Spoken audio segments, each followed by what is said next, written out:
Salut, bienvenue sur ma chaîne. Je partage aujourd'hui une vidéo un peu différente où je vous montre comment j'ai réalisé cette sculpture de dame en gâteau. J'ai posté cela sur mon Instagram il y a quelques semaines et beaucoup d'entre vous ont demandé un tutoriel plus détaillé, alors le voici. J'ai donc utilisé un gâteau de 10 cm,16 déjà empilé et recouvert de miettes pour cette recette. Maintenant, ce gâteau, je l'avais en fait dans le congélateur d'un précédent tutoriel YouTube, donc même si je ne m'attends pas à ce que tout le monde ait un gâteau congelé, l'astuce pour un gâteau sculpté est qu'il soit extrêmement froid. Alors pour commencer à sculpter, j'ai utilisé un petit couteau pour commencer à tailler le gâteau, et vous pouvez voir pourquoi la froideur du gâteau aide à maintenir sa stabilité. J'ai commencé à tailler dans la section médiane du gâteau pour créer la taille du torse avant d'ajouter des détails supplémentaires autour de la poitrine, des épaules, de l'encolure et aussi de l'aine. Maintenant, sculpter un torse n'est pas une tâche facile, donc je recommanderais de se référer à une photo ou à un modèle comme j'en ai en arrière-plan comme point de référence. Mais l'idée pour l'instant est de construire une forme plus générique et d'ajouter plus de détails par la suite. Donc ne vous inquiétez pas d'obtenir tous les détails spécifiques maintenant.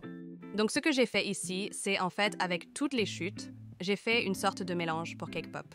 J'ai émietté les chutes et les ai mélangées avec de la crème au beurre et je l'ai ajoutée à la sculpture pour améliorer certaines caractéristiques.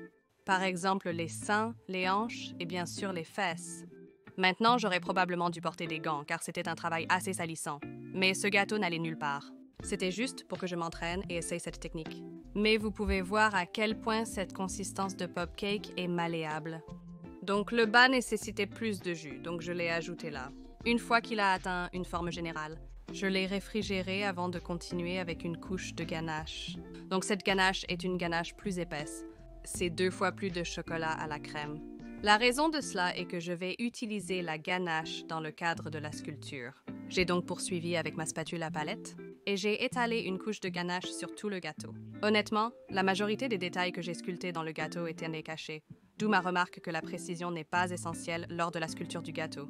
Mais l'idée est de construire cette couche. Et vous pouvez également voir qu'à cause de la froideur du gâteau et du fait que j'utilise le ganache épais, le ganache durci, ce qui est exactement ce que je voulais. La beauté de ce ganache épais est qu'il est vraiment robuste et peut vraiment ajouter plus de forme et de détails avec lui. Donc une fois que j'avais une belle couche épaisse de ganache dessus, il était temps de commencer à lisser. Maintenant, cela ressemblait vraiment à travailler avec de l'argile, ce qui est un peu comme je l'imaginais. Mais bien sûr, c'est du chocolat, donc si vous commencez à utiliser vos mains aussi, il peut fondre dessus. C'est pourquoi j'avais un petit morceau d'acétate pour lisser cette ganache. Maintenant, ce processus a pris pas mal de temps. C'est juste un aperçu de ce que j'ai fait, mais je pense que j'ai passé environ 20 minutes à lisser ce gâteau. Vous pouvez voir que l'acétate se plie. C'est pourquoi il est assez bon de travailler sur un gâteau formé. Et après un certain temps, avec beaucoup de patience, j'ai réussi à obtenir une finition globalement lisse. Et déjà, j'aimais vraiment son apparence. Il y avait encore quelques imperfections, mais je pense que cela ajoute à l'effet de sculpture. La région autour de la poitrine était difficile. J'ai effectivement continué à enlever du ganache, donc après quelques tentatives, j'ai réussi à obtenir une douceur générale. Et j'ai adoré ce que j'ai vu, mais il manquait une chose. Et c'était le nombril. Alors j'ai pris un cure-dent et je l'ai percé. Comme indiqué, le ganache se solidifiait seul, donc pas besoin de le durcir encore plus au frigo avant de le saupoudrer de poudre d'or comestible. Si votre ganache devient molle, mettez-la simplement au frigo quelques minutes pour la durcir. Maintenant, même si j'aimais l'aspect de cela, juste être du ganache au chocolat après que j'ai mis cette poudre d'or dessus, cela lui a donné l'aspect d'une sculpture métallique. J'avais du mal à croire que ça avait marché. Cela n'avait été qu'une idée, et j'ai adoré le résultat, ce qui signifie que d'autres gâteaux sculptés vont certainement suivre. Et si vous êtes assez courageux pour en essayer un vous-même, assurez-vous de me taguer dans votre création. J'aimerais le voir. À bientôt pour d'autres tutoriels.